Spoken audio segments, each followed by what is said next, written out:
Something that I'm very passionate about is the correlation between substance abuse and mental health.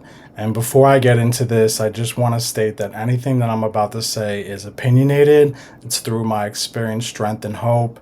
And I have not done any specific case studies for this talk. I believe that when we grow up, no one says, I want to be an addict, I want to be an alcoholic. It just doesn't happen. There are several factors that can contribute to this in our childhood, our early teens, and even to adulthood, such as childhood trauma, the way we were raised, if we were bullied. There are several things that can go into that, and that's important to look at it as well. However, what I would like to focus on right now is the self medication aspect of it, undiagnosed anxiety, depression, and ADHD.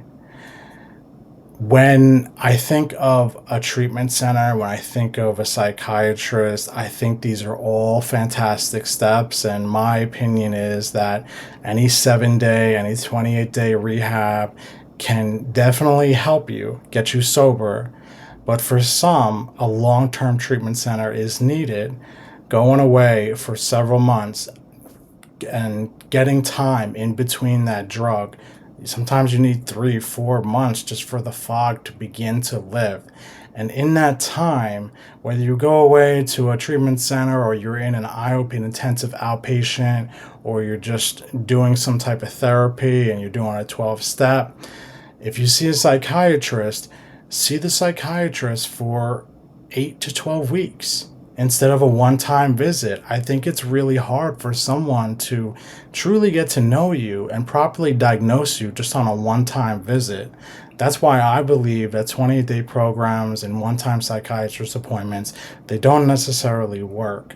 I think that we need a long term approach to this, and meeting with your psychiatrist for multiple weeks and then ruling out whether it's anxiety, depression, OCD, undiagnosed ADHD, trying different medications and seeing what works for you is very important. And this will help you tremendously, and it will all start to make sense once you truly put that time in and work on yourself. Because anybody struggling with mental health or substance abuse, they deserve to be free.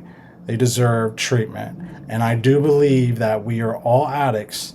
Some have different vices. Some are different. Some are addicted to alcohol, drugs, sex, gambling, lying, manipulating. There are other outlets that come into play, but the most important thing is that we focus on ourselves.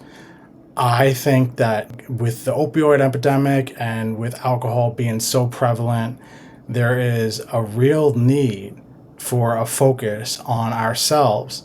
And especially in today's society, with everything just screaming for our attention spans are really limited. And when I think about the actual brain structure and the dopamine that goes into it, why do we use? Well, I believe that we use because our brains have low amount of dopamine from the get-go, and that is typically contributed to ADHD. And it's no fault of your own. It's just how you're designed. It's your DNA. And when we use, your dopamine gets to a normal level. And that's why we have to constantly be on that seesaw and try to feel just okay. And tolerance does come into play after this. After several months, after years, you eventually become tolerant to that drug, to alcohol, and you need more and more to upkeep that. No doubt that is such a real thing. But even just the underlying thinking of dopamine and how drugs raise our dopamine 200, 300, 400%. Why are we using? The question is to ask yourself, why am I using? When I don't use, how do I feel? And when I do use, how do I feel? Now, you can feel high, and eventually, after a while, you'll feel normal. And that to me is self medicating. There is something underlying there.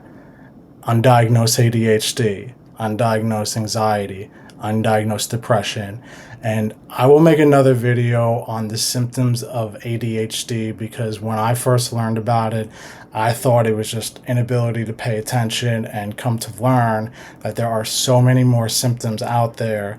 And once I understood that, it all started to make sense.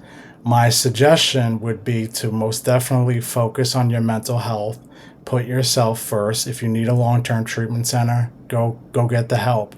You need a psychiatrist, go get the help. Just say yes. Anybody that can help you, accept the help.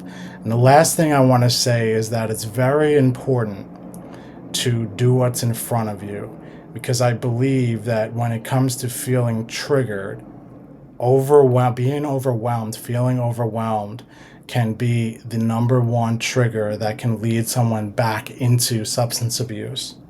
Feeling overwhelmed. It's important to do what's in front of you. If you have something that you need to do, but you've been putting it off, you're not going to be able to focus on whatever's in front of you, because you're going to keep having those thoughts that you need to be doing something else. Do what's in front of you, and then you will be able to do more and more as time goes on. But we have to restructure the way we think, the way we act. And there are many types of therapies. There are many apps that can help. There's meditation. There are several outlets that we can all adjust to. The most important thing is to not lose the faith.